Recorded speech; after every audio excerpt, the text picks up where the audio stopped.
work on stay and park it next. So stay is a flat palm up.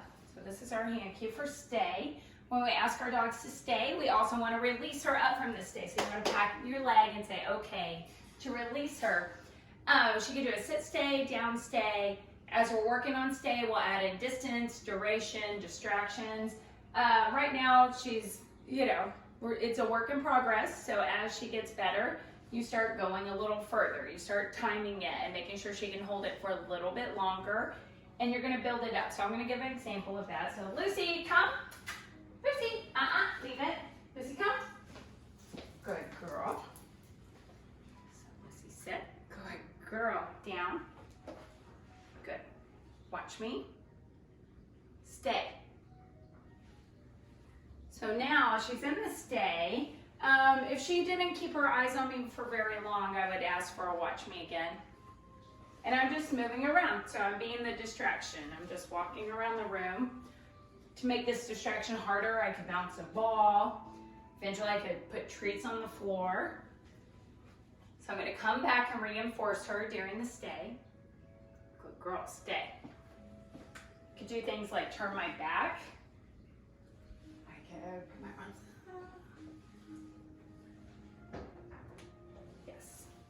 Okay, so I'm just adding a little distraction. Stay. Yes, good girl. Good girl. Okay, Luce. And the okay releases her. So I'm gonna get a little more excited. I'm gonna pat my leg, but that lets her know she's done.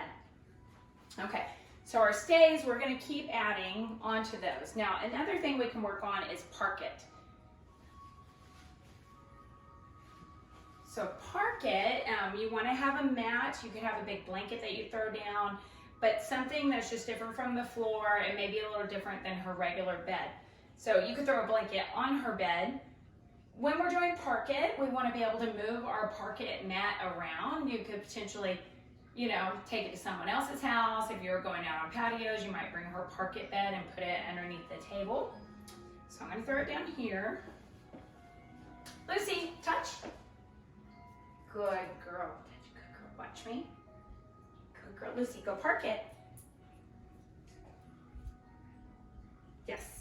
So that's what I'm looking for. The park it means to go over to the mat and chill out. So you could do this in your living room as well. Send her over. You could send her to her bed. One of the things we want, the reasons we want the mat to move is if it's in the same spot all the time, it's not really a cue that she needs to go park it. But when you pick up the bed and move it, or you throw a blanket down, that actually is a visual cue that means, oh, we're playing the park it game. I should go over and park it. Good. Lucy, watch me. So during park it, I can walk around her, and I'm going to just toss the treats onto the mat.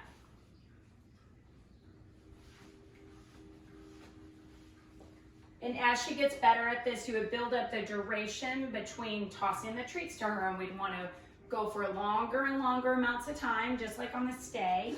I could do things like maybe go sit down on my couch, eventually do a park it and go answer the front door.